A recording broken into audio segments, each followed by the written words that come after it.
Vijay sir வெற்றி பெற்றதுலேருந்தே நம்ம Tamil cinema நடிகர்கள் எல்லாருமே கொஞ்சம் விஜய் சார் கூட ஒட்டி உறவாடுற மாதிரி தெரியுது. வெங்கட் பிரபு விஜய் அவர்களுடைய வீட்டுக்கே போய் அந்த கோட் படத்தில் அவர் பயன்படுத்தின அந்த காருடைய நம்பர் பிளேட்டை ஒரு நினைவு பரிசாக கொடுத்தாரு.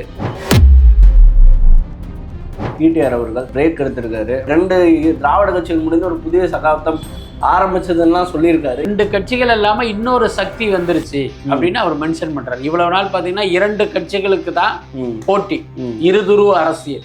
இப்போ 3ஆவதாக இன்னொரு கட்சி வந்துருச்சு. அதன் மூலமாக விஜயினுடைய வெற்றியை அவர் அங்கீகரிச்சிருக்கார். பிடிஆர் போன்றவர்கள் தாவேக்காவுக்கு வருவது அப்படிங்கிறது தாவேக்காவுக்கு ஒரு மிகப்பெரிய மைலேஜை கொடுக்கும். தாவேக்காவும் திராவிட கட்சி தான், அதுல எந்த மாற்றமே இல்லை. ஸ்ரீலங்காவுடையும் பல சேனல்களில் இன்டர்வியூ தராரு. ஒரு குறிப்பிட்ட கட்சியை தாக்கி பேசுறாரு, கட்சி தலைவரை தாக்கி பேசுறாரு. ஈழத்தமிழர்களில் பலர் சீமானை ஆதரிக்கவில்லை, அதுதான் உண்மை. இந்த ஏரியாவில் இலங்கை, இந்தியா, சிங்கப்பூர், மலேசியாவில் மொத்த கடல்லையும் இருக்கிற ஆமைகளை குடிச்சா கூட இவ்வளவு ஆமை ஊறுகா போட முடியாது. இவர் பொய் சொல்றாரு அப்படின்னு வெட்ட வெளிச்சமா அவர் பேசுறாரு. அது மட்டும் இல்லாமல் சீமான் எப்படியெல்லாம் இலங்கை தமிழர்கள் பேரை சொல்லி இவர் ஏமாத்திட்டு இருக்காரு அப்படிங்கிறத அவர் ஒரு ஆதாரப்பூர்வமாக சொல்றாரு. அப்போ சீமான் தவறானவர் அப்படிங்கிறது தானே இதன் மூலமே நமக்கு நிரூபணம் ஆகுது. சார், இப்போ விஜய் அவர்கள் ஸ்ரீலங்கா தமிழ் மக்களுக்கு ஏதாவது பண்ணுவாரா? ஒரு இலங்கை தமிழ் மக்கள் மீது பேரன்பு கொண்ட ஒருவர், நடிகராகவும் எல்லாத்துக்கு மேலே அவருடைய மனைவி சங்கீதா அவர்களே ஒரு இலங்கை தமிழர் தான், அது எல்லாருக்கும் தெரியும். இந்திய அரசுக்கு ஒரு அழுத்தம் கொடுத்து இவர்களுக்கு இந்த உதவி நீங்க பண்ணுங்கன்னு வேணா சொல்லலாமே தவிர இங்க இருக்கிற தமிழ்நாட்டு கஜானாவில் உள்ள பணத்தை எடுத்துக்கொண்டு போய் நீங்க யாழ்ப்பாண மக்களுக்கு எதுவும் செய்ய முடியும். நம்ம துறையில உள்ள ஒருத்தர் முதலமைச்சர் ஆயிட்டாரே, அப்ப அந்த மகிழ்ச்சியை நம்ம அவரோட பகிர்ந்துக்கணும் அப்படிங்கிறது ஒரு முக்கிய காரணம் தான். ஒரு கூடுதல் ஆர்வத்தோடு அவரை பார்க்க போறாங்க. அப்புறம் விஜய் என்றைக்கு வெற்றி அடைந்தாரோ அப்பவே பாத்தீங்கன்னா திரையுலகில் ஒரு பெரிய லாபி கிரியேட் ஆயிடுச்சு. நான் விஜய் சாருக்கு ரொம்ப க்ளோஸு, நான் ஜெகதீஷ்க்கு ரொம்ப க்ளோஸு அப்படின்னு சொல்லிட்டு இங்க ஒரு கேங்கு அங்கங்க அப்படி உருவாகிறதா நமக்கு தகவல் வருது. அதனால விஜயை பொறுத்த வரைக்கும் சிறிது காலத்துக்கு இந்த திரையுலகினரை கொஞ்சம் தள்ளி வைக்கிறது அவருக்கும் நல்லது, அவருடைய எதிர்காலத்துக்கும் நல்லது. இப்போ நீங்கள் 100 ரூபாய்க்கு போய் டிக்கெட் எடுத்து படம் பார்க்க போறீங்க அப்படின்னா அந்த 100 ரூபாயில ஜிஎஸ்டியும் இருக்கும், எல்பிஇடியும் இருக்கும். ஒரு மனுஷன் எதுக்குங்க 2 வரி கட்டணும்? அப்போ அது எவ்வளவு பெரிய முரண்பாடு. விஜய் ரஜினி இவங்க இடைப்பட்ட இந்த பதட்டம் போகணும்னா என்ன பண்ணணும்னு நினைக்கிறீங்க? விஜய் ஆட்சிக்கு வரவிடாமல் ரஜினி தடுத்தார் அப்படிங்கிறது ஒரு செய்தி. அந்த செய்தியை மக்கள் நம்பியதற்கு காரணம் ஏற்கனவே நடந்த பல்வேறு சம்பவங்கள், விஜய்க்கு எதிரான பல்வேறு நகர்வுகள்லாம் மக்கள் பார்த்துருக்காங்க. ஜெயிலர், நான் ஏற்கனவே சொன்ன மாதிரி ஜெயிலர் ஆடியோ லான்ச்சில் இவர் சொன்ன காக்கா கழுகு கதை உட்பட பல்வேறு விஷயங்கள். அண்ணாமலை அவர்கள் திரும்பவுமே தமிழக பாஜக இணைக்கப்படலாம், அவருக்கான கட்சி பொறுப்புகள் ஒதுக்கப்படும் சொல்றாங்க. அண்ணாமலை மீண்டும் தலைவரானா பாஜக அப்படி மிகப்பெரிய அளவில் வளர்ந்து தமிழ்நாட்டில் ஆட்சியை பிடிச்சிருங்கிற அளவுக்குலாம் நம்ம யோசிக்க வேண்டிய அவசியம் இல்லை. யார் தலைவராக இருந்தாலும், மோடியே தமிழ்நாடு பாஜகவின் தலைவராக இருந்தாலும் தமிழ்நாட்டு மக்கள் பாஜகவை எங்க வைக்கணுமோ அந்த இடத்துல தான் வச்சிருப்பாங்க. இப்போ நடந்து முடிந்த சட்டசபை தேர்தலையே மும்முனை போட்டி தானே நடக்குது. ஆனால் நாம் தமிழர் கட்சியும் பார்த்தீங்கன்னா நானும் ரவுடி தாங்கிற மாதிரி வண்டியில் ஏறிக்கிட்டதால எல்லா ஊடகங்களும் 4 முனை போட்டினாங்க. ஆனால் நாம் தமிழர் கட்சிக்கு டெபாசிட்டே கிடைக்கல. ஸோ அந்த மாதிரி அண்ணாமலை தலைவராக இருந்து பாஜக தனித்து நின்றாலும் கிட்டத்தட்ட நாம் தமிழரோடு வேணா போட்டி போடணும். வணக்கம். இன்னைக்கு நம்ம கூட பார்த்தோம்னா பத்திரிகையாளர் இஸ்மி அவர்கள் இருக்காரு. தமிழக அரசியல் பல்வேறு விஷயங்கள் கேட்க போகிறோம், வாங்க பேசலாம். சார் வணக்கம். சார் வணக்கம். எப்படி இருக்கீங்க சார்? நல்லா இருக்கு. நான் நேற்று பார்த்தீங்கன்னா நம்மளோட சவுத் இந்தியன் ஆக்டர் அசோசியேஷன்லேருந்து ஒரு நிறைய பேர் போய் விஜய் சாரை பார்த்துருக்காங்க. சார், இப்போ சமீபமாக நாங்கள் பார்க்குறோம், வெற்றி பெற்றதுலேருந்தே நம்ம தமிழ் சினிமா நடிகர்கள் எல்லாருமே கொஞ்சம் விஜய் சார் கூட ஒட்டி உறவாடுற மாதிரி தெரியுது. இது எப்படி பார்க்குறீங்க? அதான் பொதுவாகவே ஒரு புதிய அரசு அமையும் போது பல்வேறு துறையினர் முதலமைச்சரை சந்தித்து வாழ்த்து சொல்றதுங்கிறது ஒரு வழக்கமாக நடக்கிற நடைமுறை தான். அதே மாதிரி திரையுலகை சேர்ந்தவர்களும் இதே மாதிரி கிளம்பி போய் ஒரு பூங்கத்தை கொடுத்து திரையுலகம் சார்ந்த பல்வேறு கோரிக்கைகளை வைப்பாங்க. இது காலமாக நடப்பது தான். அதே நேரம் விஜய் அவர்கள் திரைப்பட துறையிலிருந்து அரசியலுக்கு முதல்வரானவர். ஸோ அந்த அடிப்படையில் விஜய் சாரை தனிப்பட்ட முறையில் அறிந்தவர்கள் ஒரு கூடுதல் ஆர்வத்தோடு அவரை பார்க்க போகிறாங்க. முக்கியமாக நீங்கள் கூட பார்த்துருப்பீங்க, நீங்கள் சொன்ன மாதிரி நடிகர் சங்க நிர்வாகிகள் ஒரு நாள் போனாங்க, அதுக்கு அடுத்த நாள் தயாரிப்பாளர் சங்க நிர்வாகிகள் போனாங்க, அதுக்கப்புறம் பார்த்தீங்கன்னா இன்னொரு போட்டி தயாரிப்பாளர் சங்கம் அந்த நிர்வாகிகள் போனாங்க. அது இல்லாமல் தனிப்பட்ட முறையில் வெங்கட் பிரபு விஜய் அவர்களுடைய வீட்டுக்கே போய் அந்த கோட் படத்தில் அவர் பயன்படுத்தின அந்த காருடைய நம்பர் பிளேட்டை ஒரு நினைவு பரிசாக கொடுத்தாரு.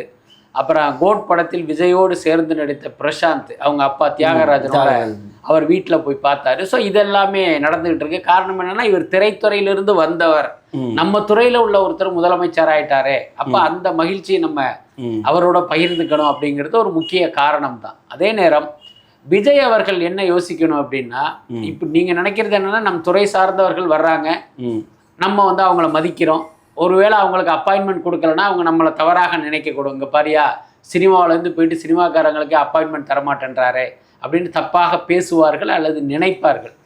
இதை தவிர்ப்பதற்கு தான் நீங்கள் அவங்களுக்கு உடனடியாக அப்பாயின்மெண்ட் கொடுத்து சந்திக்கிறீங்க. அது தப்பு கிடையாது, உங்கள் தரப்பில் அது நியாயம்தான். ஆனால் நீங்கள் மக்களுடைய பாயிண்ட் ஆஃப் வியூ பாருங்கள்.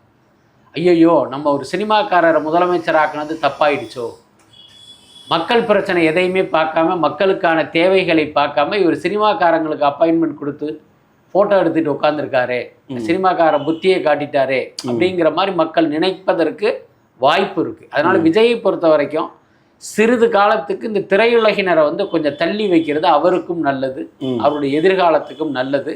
அது இல்லாமல் பார்த்தீங்கன்னா இப்போ நிறைய பேர் வந்து சினிமா தொடர்பாக நிறைய கோரிக்கைகளை முன்வைக்கிறாங்க. அதில் சில கோரிக்கைகள் நியாயமான கோரிக்கை, அதே நேரம் அதில் அநியாயமான கோரிக்கையும் இருக்கு, அதை நம்ம மறுப்பதற்கு இல்லை.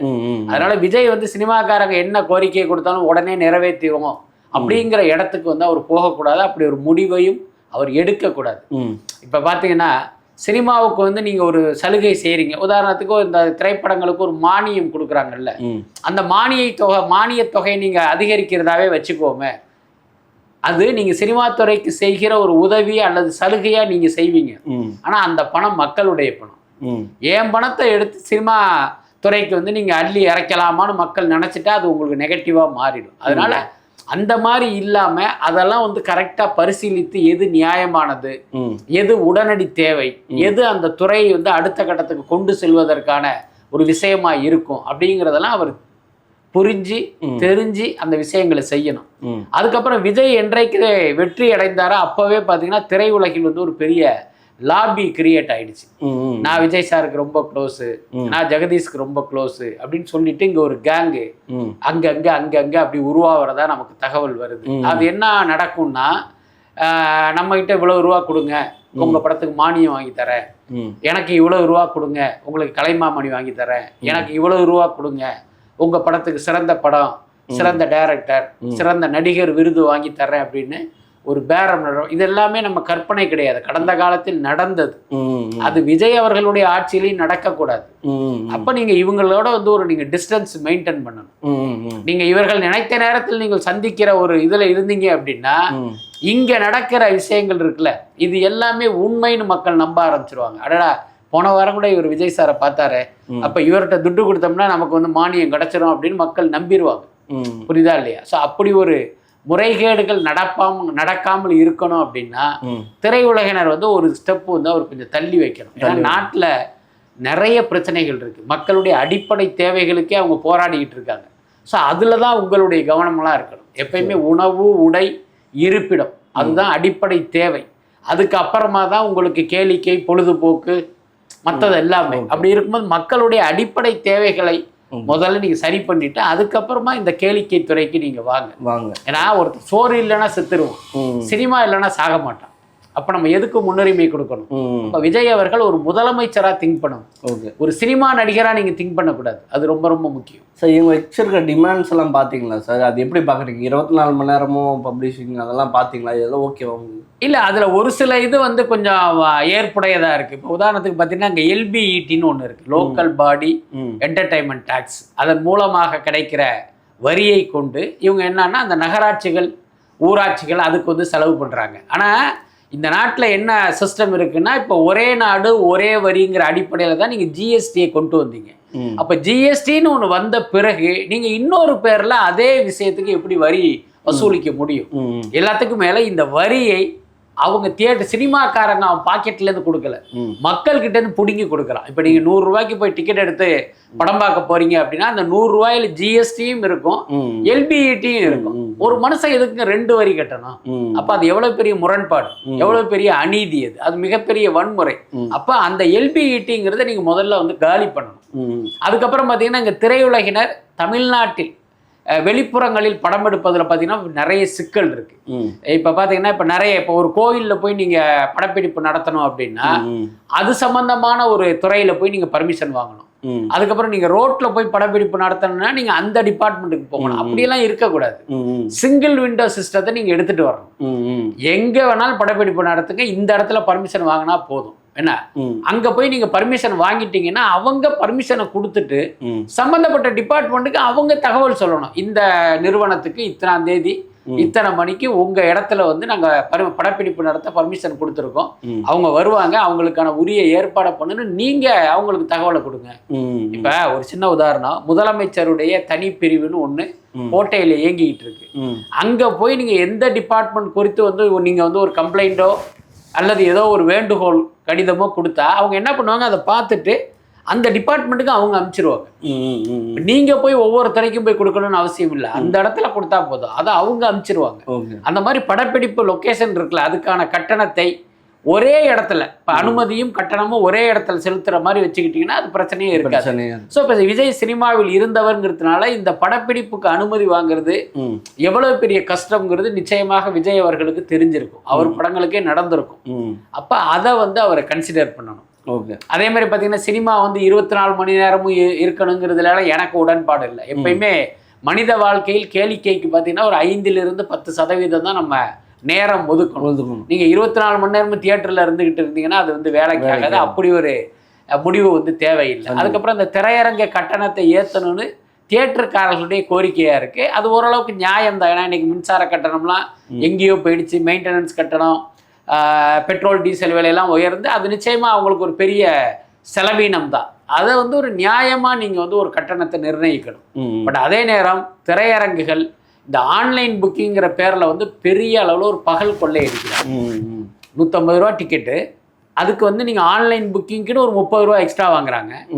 ஒரே ஒரு ஆள் வந்து தன்னுடைய குடும்பத்துக்கு 5 பேருக்கு டிக்கெட் எடுத்தாருன்னா 5×3=15 150 ரூபா தனியாக பிடிக்கிறாங்க.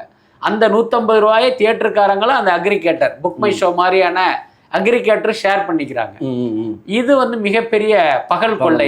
இதை வந்து முதல்ல தடுத்து நிறுத்தணும். அரசாங்கமே என்ன பண்ணணும்னா ஒரு காமன் சர்வர் ரெடி பண்ணி அதுல மொத்த தியேட்டர்களையும் லிங்க் பண்ணி அப்படி ஒரு சிஸ்டத்தை எடுத்துட்டு வரணும். இப்ப எப்படி நம்ம ஒரு பஸ்ஸுக்கு முன்பதிவு பண்றோம், ரயிலுக்கு முன்பதிவு பண்றோம், ஸோ அந்த மாதிரியான ஒரு சிஸ்டத்தை கொண்டு வரணும். இந்த மாதிரி சினிமா குறித்து பேசணும்னா நம்ம நிறைய சொல்லிட்டே போகலாம். அதே மாதிரி இப்போ சினிமான்றதுனால இன்னொருத்தரை அவாய்ட் பண்ண முடியாது. நம்மளோட சூப்பர் ஸ்டார் ரஜினிகாந்த் அவர்கள் வெளியே வந்து ப்ரெஸ் மீட் கொடுத்துட்டாரு, நான் எதுவும் பண்ணலைங்க, நான் சும்மா தான் பார்க்க போயிருந்தேன், விட்டுருங்க என்ன அப்படின்ற மாதிரிலாம் அவர் சொல்லிட்டாரு. இருந்தாலுமே 2 நாள் ஆகியுமே அது ஒன்றும் கொஞ்ச மாதிரி தெரியல. சார், அவர் விஜய் ரஜினி இந்த இடைப்பட்ட இந்த பதட்டம் போகணுன்னா என்ன பண்ணணும்னு நினைக்கிறீங்க? அவர் ப்ரெஸ் மீட்டே கொடுத்துட்டாரு, இதுக்கு மேலே என்ன பண்ணணும்? இல்லை, இது வந்து ஒரு சோசியல் மீடியா காலம், இது புரியுதா இல்லையா? இப்போ வந்து அவங்களுக்கு வேற தீனி கிடைக்கல, அதனால இந்த விஷயத்தை போட்டு மின்னுகிட்டு இருக்காங்க. இன்னொரு தீனி கிடைச்சிச்சுன்னா இதை மறந்துடுவாங்க. ஸோ அப்படி ஒன்று நடக்கிற வரை காத்திருப்பதை தவிர வேற வழி இல்லை. என்ன, இன்னொன்று விஜய் ஆட்சிக்கு வரவிடாமல் ரஜினி தடுத்தார் அப்படிங்கிறது ஒரு செய்தி. அந்த செய்தியை மக்கள் நம்பியதற்கு காரணம் ஏற்கனவே நடந்த பல்வேறு சம்பவங்கள், விஜய்க்கு எதிரான பல்வேறு நகர்வுகள்லாம் மக்கள் பார்த்துருக்காங்க. ஜெயிலர், நான் ஏற்கனவே சொன்ன மாதிரி ஜெயிலர் ஆடியோ லான்ச்சில் இவர் சொன்ன காக்கா கழுகு கதை உட்பட பல்வேறு விஷயங்கள். அப்புறம் பதவியேற்புக்கு போகாதது, அவர் முதலமைச்சரானதுக்கு வாழ்த்து சொல்லாதது, அப்புறம் ஏர்போர்ட்டில் ஒருத்தர் கேள்வி கேட்கும்போது முகத்தை கடுகடுன்னு வச்சுட்டு போனதுன்னு, இப்போ எல்லா சம்பவத்தையும் தொகுத்து பார்த்து மக்கள் வந்து இந்த விஷயத்தை நம்பிட்டாங்க. இந்த செய்தியை மட்டும் அவங்க நம்பலை, இந்த செய்தியினுடைய பின்னணியே அவங்க அலசி ஆராய்ச்சி தான் நம்புறாங்க. புரியுதா இல்லை? இப்போ ரஜினிகாந்த் வந்து ஒரு விளக்கம் கொடுத்துட்டாரு, அதோட அவர் வேலை முடிஞ்சிருச்சு. அதை நம்புவதும் நம்பாததும் மக்களுடைய இஷ்டம். ஏன்னா இப்போ சில பேர் நேரம் அடடா இவர் சொல்றது தான் உண்மையா இருக்கும், நம்ம தான் தப்பா புரிஞ்சுக்கிட்டோம் அப்படின்னு ரஜினி சொல்வதை ஏற்பவர்களும் உண்டு. இல்லப்பா ரஜினி பொய் சொல்றாரு, அவர் கண்டிப்பா செஞ்சிருப்பாரு அப்படின்னு ஒருத்தன் உறுதியா வந்து இவருடைய கருத்தை ஏற்கலை அப்படின்னா அது அவனுடைய ஸ்டாண்ட். அது அதனால நீங்க ஒவ்வொருத்தங்கள்ட்டையும் போய் விளக்கம் சொல்லிட்டுலாம் இருக்க முடியாது. அவர் எப்படி விஜய் பார்த்து சந்தோஷப்படுவாரா, இல்லை ஒரு ஈகோ பொறாமை அதெல்லாம் இருக்குமா? இல்லை, நான் நார்மலாக ரஜினியை வச்சு சொல்லலை. மகிழ்ச்சி, துக்கம், கோபம் எல்லாமே மனிதர்களுக்கு உண்டான ஒரு உணர்வு தானே அது. இப்போ ரஜினிகாந்தை நான் மனுஷனாக பார்க்குறேன், அப்போ எனக்கு இருக்கிற அதே உணர்வுகள் ரஜினிக்கும் இருக்கும். நீங்கள் ஒருவேளை ரஜினியை கடவுளாக பார்க்குறீங்கன்னு வச்சுங்க, ரஜினி இது எதற்கெல்லாம் அப்பாற்பட்டவருங்கிற ஒரு முடிவுக்கு நீங்கள் வருவீங்க. அப்போ ரஜினியை நாம் எப்படி பார்க்குறோம் அப்படிங்கிறத வச்சு தான் நீங்கள் இதை முடிவு பண்ணுங்க. Okay okay sir. அடுத்தபடியாக மிக முக்கியமான ஒரு கேள்வி. இப்போ ஒன்றும் இல்லை, ஸ்ரீலங்காவோட எம்பி வந்து நம்ம ஊருக்கு வந்திருக்காரு. கரெக்டாக அந்த மே 18க்கு 2 நாள் முடி வந்தார். பல சேனல்களில் இன்டர்வியூ தராரு. ஒரு குறிப்பிட்ட கட்சியை தாக்கி பேசுகிறாரு, கட்சி தலைவரை தாக்கி பேசுகிறாரு. இது எப்படி எடுத்துக்கிறது சார்? அவர் அதே மாதிரி நம்மளோட விஜய் அவர்களுக்கு ஆதரவாகவும் அவர் நிறைய பேசுகிறாரு. இது எப்படி எடுத்துக்கிறது? அதாவது ரொம்ப வெளிப்படையாக சொல்லணும் அப்படின்னா, ஈழத்தமிழர்களில் பலர் வந்து சீமானை ஆதரிக்கவில்லை, அதுதான் உண்மை. இது வந்து நம்ம அனுமானமாகலாம் சொல்லலை. நாங்கள் ஒருத்தர் இலங்கை போயிருந்தோம். அங்கே பல்வேறு இலங்கை தமிழர்கள் நம்மளை ரொம்ப அன்போடு உபசரித்து நம்ம கூட ட்ராவல்லாம் பண்ணாங்க. பல பேரோட நம்ம பேசுகிறோம். அவங்க எல்லாருமே வந்து சீமானை வந்து ரொம்ப கடுமையாக விமர்சனம் பண்ணுறாங்க. கெட்ட கெட்ட வார்த்தையில் அவர் திட்டுறாங்க.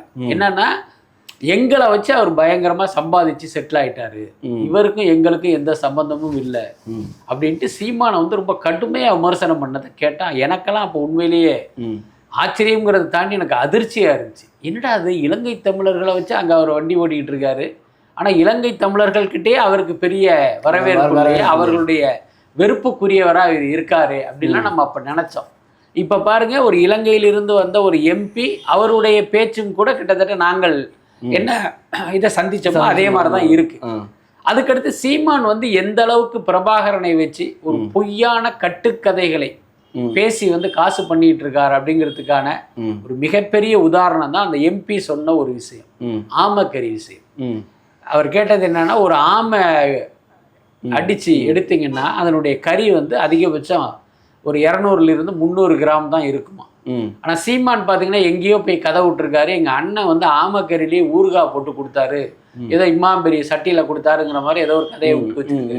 அவர் என்ன கணக்கு சொல்கிறாருன்னா, இவர் சொல்கிற மாதிரி இருந்தா இந்த ஏரியாவில் இலங்கை, இந்தியா, சிங்கப்பூர், மலேசியாவில் மொத்த கடல்லையும் இருக்கிற ஆமைகளை குடிச்சா கூட இவ்வளவு ஆமை ஊறுகாய் போட முடியாது, இவர் வந்து பொய் சொல்கிறாரு அப்படின்னு வெட்ட வெளிச்சமாக இவர் பேசுகிறாரு.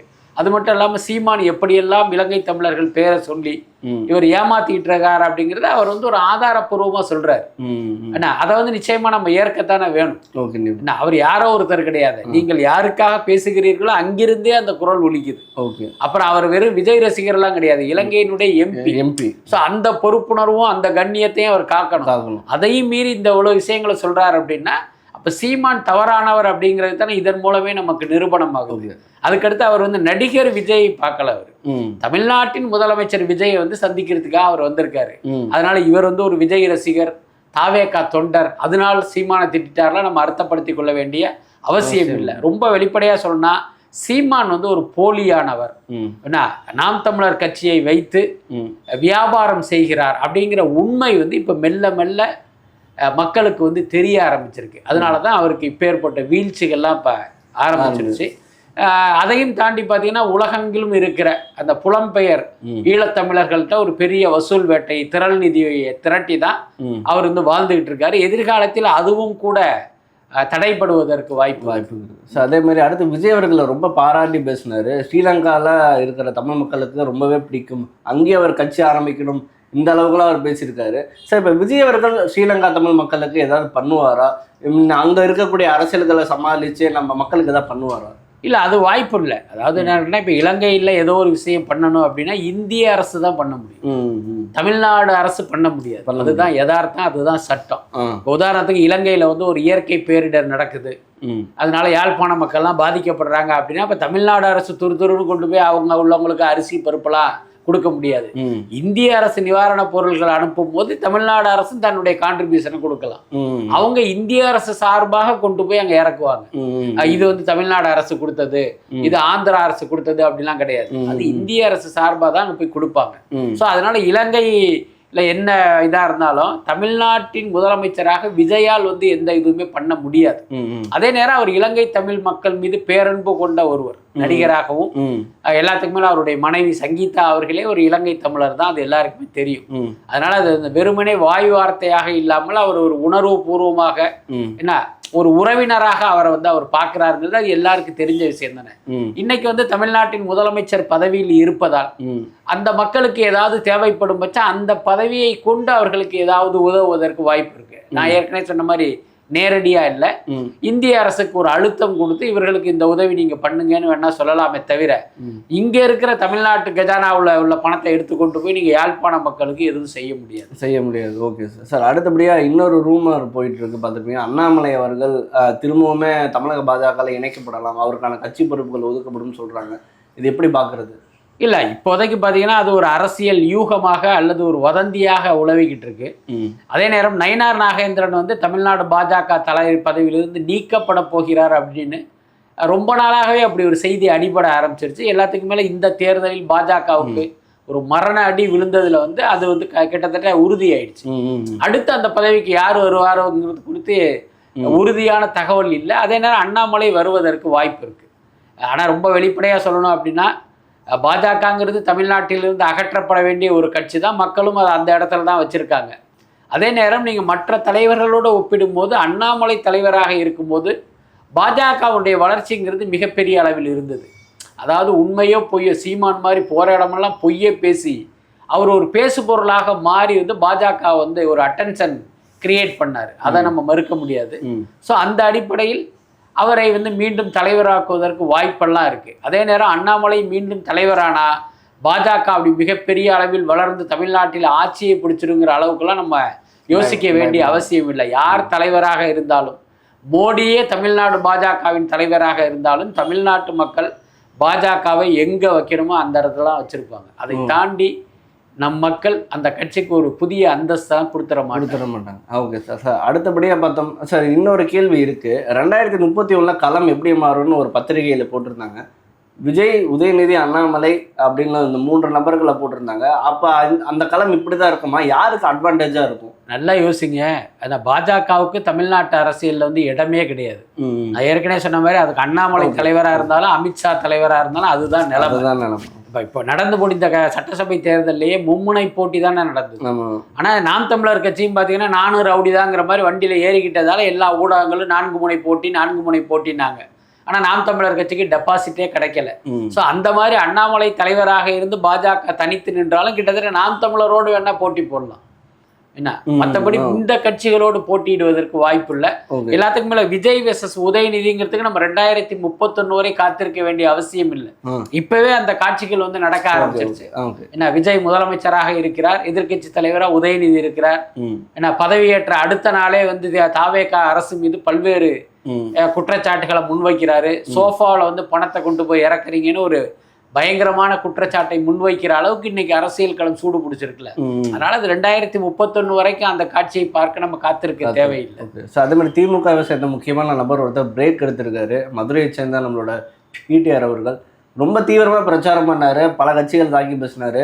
ஒன்றும் இல்லை, எலெக்ஷன் புதுசாக கையில் மல்லிகைப்பூலாம் சுற்றிட்டு வந்தார். ஆனால் இவ்வளோ பெரிய தோல்வி அவர் எதிர்பார்க்கல. நேற்று பிரேக் எடுக்கிறதா சொல்லியிருக்காரு, ஒரு அறிக்கை மாதிரி விட்டுருக்காரு. அந்த அறிக்கையில் விஜயை புகழ்ந்து பேசுகிற மாதிரி தான் எங்களுக்கு தோணுது. ரெண்டு திராவிட கட்சிகள் முடிந்து ஒரு புதிய சகாப்தம் ஆரம்பிச்சதுன்னா சொல்லியிருக்காரு. எப்படி பார்க்குறீங்க அறிக்கையை? அதாவது பிடிஆருடைய அறிக்கையில் என்ன சொல்றாருன்னா, இந்த 2 கட்சிகள் இல்லாமல் இன்னொரு சக்தி வந்துருச்சு அப்படின்னு அவர் மென்ஷன் பண்றாரு. இவ்வளவு நாள் பார்த்தீங்கன்னா 2 கட்சிகளுக்கு தான் போட்டி, இருதுருவ அரசியல். இப்போ வந்து 3ஆவதாக இன்னொரு கட்சி வந்துருச்சு. அதன் மூலமாக விஜயினுடைய வெற்றியை அவர் வந்து அங்கீகரிச்சிருக்காரு. இது வந்து ஃப்ளூக்ல வரல, எதிர்காலமே இனி வந்து 3 தான், 3 துருவ அரசியல்ங்கிறத அவர் மென்ஷன் பண்ணியிருக்காரு. எல்லாத்துக்கும் மேல அவருக்கு திமுகவினுடைய செயல்பாடுகள், நான் நினைக்கிறது அதுதான், அந்த தோல்வி வந்து அவரை தோழ வைக்கல, திமுகவுடைய செயல்பாடுகள் அவரை வந்து தோழ வச்சிருக்குன்னு நினைக்கிறேன். அதனாலதான் இப்படி ஒரு பிரேக் எடுத்துக்கிட்டு போறாரு.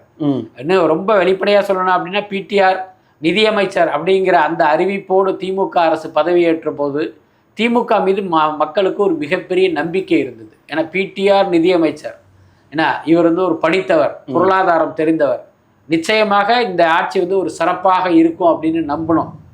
ஆனால் அவர் வந்து ஒரு லூஸ் டாக்காக யாரோ ஒருத்தரிடம் பேசிய ஒரு விஷயம் பதிவு செய்யப்பட்டு அது பொதுவெளியில் பகிரப்பட்டு அதுவே அவருக்கு வந்து ஒரு நெகட்டிவான விஷயமாக மாறி அந்த பதவியிலிருந்து அவர் தூக்கப்பட்டார். ஸோ அப்படி ஒரு விஷயத்தை திமுக பண்ணிய போதே அவர் கட்சியை விட்டு அரசியலை விட்டு போயிருக்கணும். ஆனால் அவர் ஏதோ ஒரு காரணத்தினால அந்த அவமானத்தை சகித்து கொண்டு எஞ்சிய காலம் வந்து வேறொரு துறையின் அமைச்சராக அவர் வந்து நீடிச்சார். ஸோ இன்றைக்கு திமுக வந்து தோல்வியுற்ற நிலையில் இப்படி ஒரு முடிவு அவர் எடுத்திருக்காரு. பட் என்னை கேட்டால் தனிப்பட்ட முறையில் பிடிஆர் வந்து அரசியலை விட்டு ஒதுங்காமல் தாவேகாவில் இணைந்தால் வந்து அவருக்கு ஒரு மிகப்பெரிய எதிர்காலம். ரூமர் போயிட்டு இருக்கு, கரெக்டா 1 year கழிச்சு ஜாயின் பண்ணிடுவாருன்னு சொல்றாங்க. இல்ல, அவர் ஜாயின் பண்ணணும்னு முடிவு பண்ணிட்டா அதுக்கு 1 yearலாம் அவசியம் இல்லை.